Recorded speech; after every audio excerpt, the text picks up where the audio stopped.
Siguradong magiging malaking dagok daw sa ating agrikultura ang pinsalang tinamon ng rice granary ng bansa sa Nueva Ecija mula sa pananalasa ng bagyong Enteng. Magbabalita, Simon Gualvez.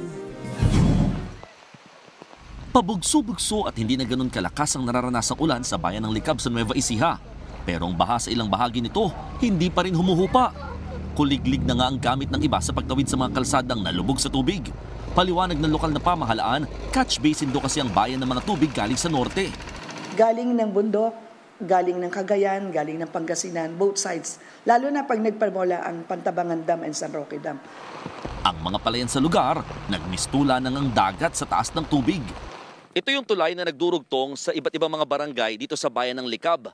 Ang problema, nalubog itong tulay nung kasagsagan ng malakas na ulan matapos umapaw yung tubig sa ilog.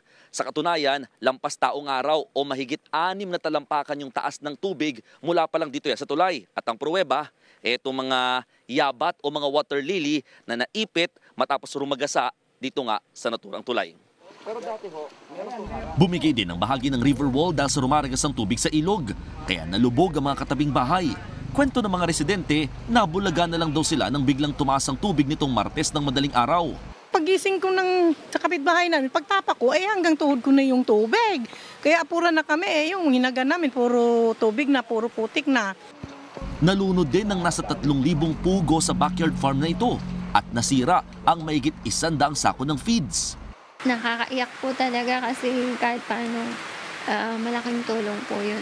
Sa presyo po ngayon ng egg, ngayon pa lang po sana kami babawi gawa ng yung 2.5 months po namin. Talagang tulak po kami sa may patuka, tapos tulak pa kami sa upa sa tao. Panawagan ng Licab LGU magkaroon ng water impounding facility sa bayan para mapakinabangan ng tubig na bumabagsak rito. Wala rin daw kasing maayos na irigasyon sa lugar, lalo kapag panahon naman ng tag-init.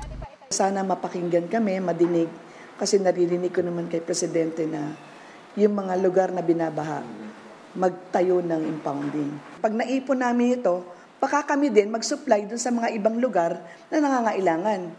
Sa tala ng National Disaster Risk Reduction and Management Council, umakyat sa 16 patay sa pagtama ng bagyong Enteng sa bansa. 15 sugatan at 21 nawawala. Pumapalo naman sa mahigit 360 million pesos ang pinsala sa agrikultura. 200,000 pa rin sa infrastruktura, pero malamang umanong tumaas pa ito habang pumapasok ang datos. Ako, Simon Gualvez, para sa 1PH.